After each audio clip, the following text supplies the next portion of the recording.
So this is a video from Ebenhard. Says Phase 2 Gnomeregan sounds amazing. So if you are unaware, Phase 2 will be level 40. And what we do know, guys, is that Gnomeregan will be a raid.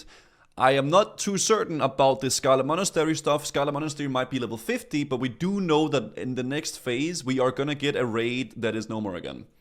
Phase 2 will open up with Gnomeregan for its level up raid and Stranglethorn Vale for its PvP event zone. But how has Phase 1 gone and how have people reacted to it? In the case of Phase 1 and Blackfathom Deeps and Ashen Vale the PvP event zone, people have loved the experience, myself included. There has been a rush of people spamming Ragefire Chasm for Horde and Stockades for Alliance, and Wailing Cavern and Deadmines for both to get geared up for BFD. The bosses were tougher than some people expected, with a lot of people wiping and struggling with some of the later the funny thing about this raid, it literally has more mechanics than like the entirety of Molten Core, pretty much. Like maybe just this one boss here has more mechanics than most of Molten Core entirety, man. It's pretty sick. But I will agree, guys. I don't know what you guys think. Obviously, I think most people seem to be of the opinion that SoD has been a great success so far. Obviously, there are some people that are not happy with the the amount of content, but we gotta realize. It's level 25, we're gonna get a lot more faces. I'm addicted to it, I'm loving it. I need a new SFK runs to reach level 25 today. I think it's fantastic.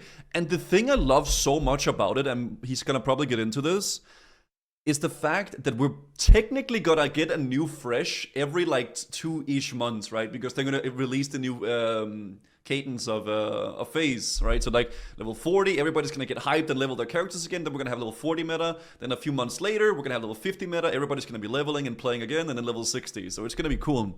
Like I said, SoD is the best thing that happened to WoW since Wrath. I would almost agree, dude. I think it's been great. Bosses, but the loot experience and freshness of the content made it a genuinely probably in around a month.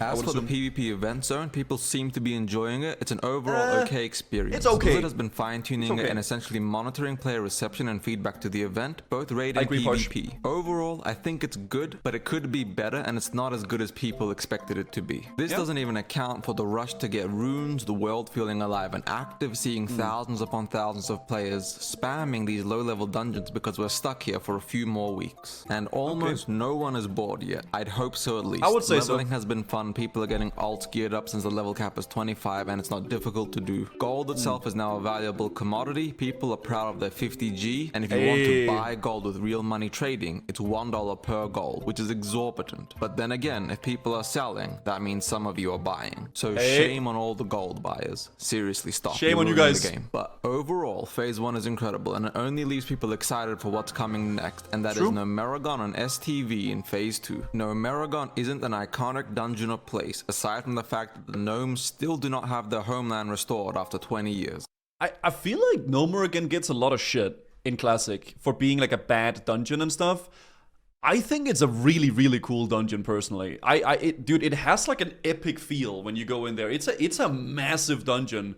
And I also think that's why it has a big potential to be a good raid, right? Because it genuinely feels like a raid. Like, it's that big of a dungeon.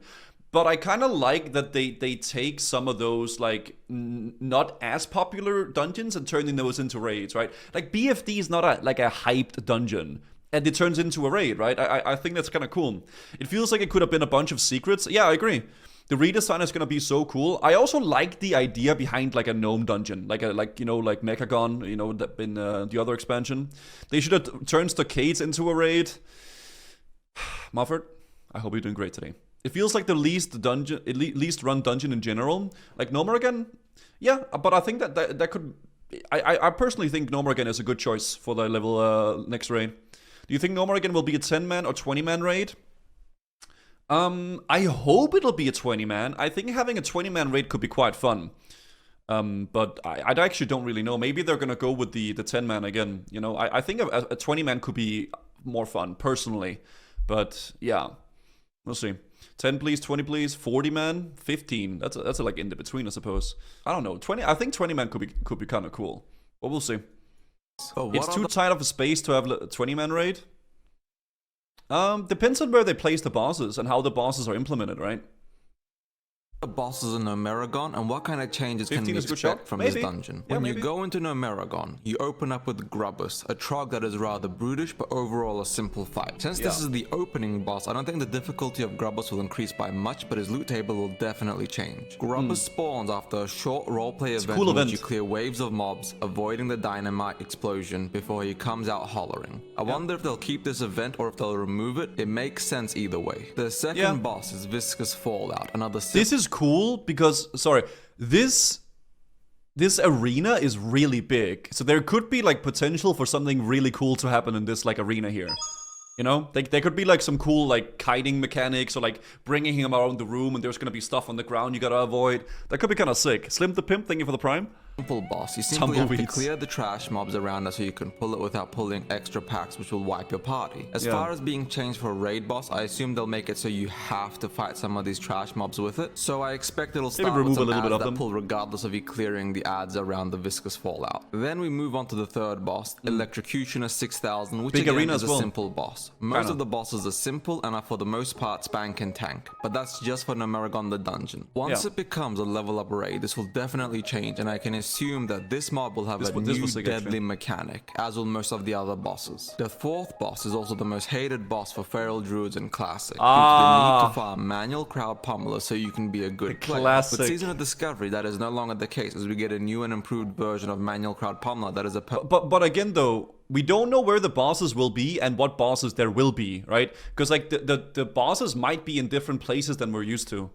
Perhaps an item. This new item is called the Automatic Crowd Pummeler, and it's a 3-minute cooldown, which you can use infinitely. I don't know if they plan to remove the original version, but they likely will. As for the boss itself, the changes that implement are likely going to be involving giving it actual mechanics and things you have to keep an eye out for. The fifth boss of Gnomeregan is the Dark Iron Ambassador, who is a rare that isn't guaranteed to spawn. This mob will likely get turned into a named mob and given an expanded nature within the raid. And then the reason why we know about the crowd pummeler is because there has been people data mining it. So someone data mined the like an item called the manual crowd pummeler. We have Mechanier Thermoplug, the big, cool boss fight, end boss of the dungeon and soon to be raid, who is very likely going to be as brutal as Calrus and Akumai have been. Yeah, I hope so. In the classic dungeon, like the rest of Gnomeregan, he is a in the classic dungeon, all you do is tank and spank because none of the mechanics matter anyway. People don't even know, like I bet you 90% of the people that have cleared Gnomeregan, like in Classic, don't even know that this mechanic with the bombs exists. So the bombs come out of the heads here, and you gotta like deactivate it by clicking the button, right? Like, cause it's just so tank and spec, it doesn't matter, right? Bank and tank boss, but for the level up raid, expect him to get some new brutal abilities that will test your ability to clear this level up raid. I don't know what those abilities will be, but with how difficult Akumai has been for some people, this boss will also likely be very difficult to clear. Now that we've covered the 6 bosses of the dungeon, let's talk about what more they will add or change in the raid. Gnomeregan the dungeon is a level 30 to 35 dungeon for the most part, so with it being turned into the endgame raid of phase 2, that means the dungeon mobs and bosses will be pushed to level 40. That also doesn't account for the fact that BFD only had 6 bosses, and one of those bosses was just a named rare with no abilities. And then BFD the level up raid had 7 full named bosses with a... This boss is my favorite, I think. In all of BFD, I wish he was a little bit harder, but this, in terms of mechanics and boss fights, this is my favorite personally.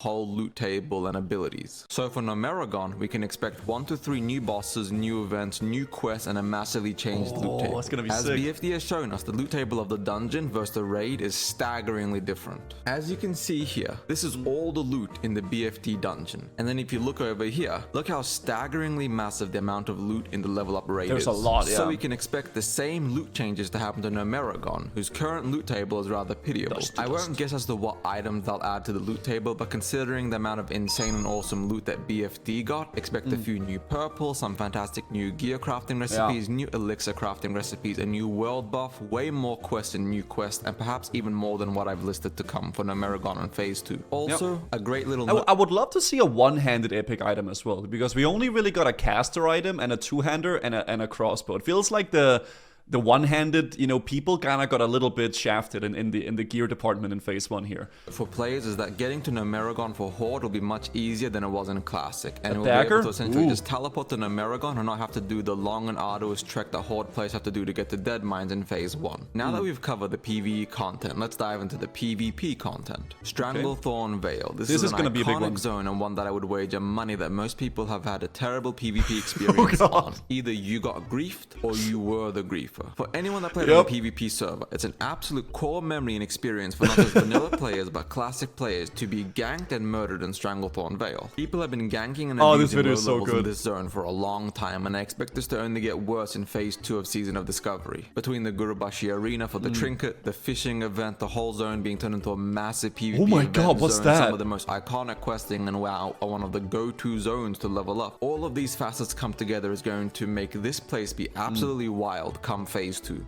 Yeah, I just wonder how they'll do it. Like, if they are gonna do like some sort of an event, how will they do it, right? Because I would like to see something different than what they did with Ashen Rail for sure. But I don't know what they have in mind with that. You know, there's a little kosher mosh pit. It seems like it. I really hope they don't add a STV event, seeing how the Ashen Rail event turned out. STV World PvP is iconic, let it be.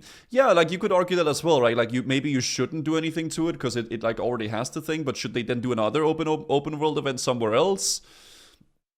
Hard to say, right? Considering how bad and buggy the Ashen Rail event is, I'm not holding my breath.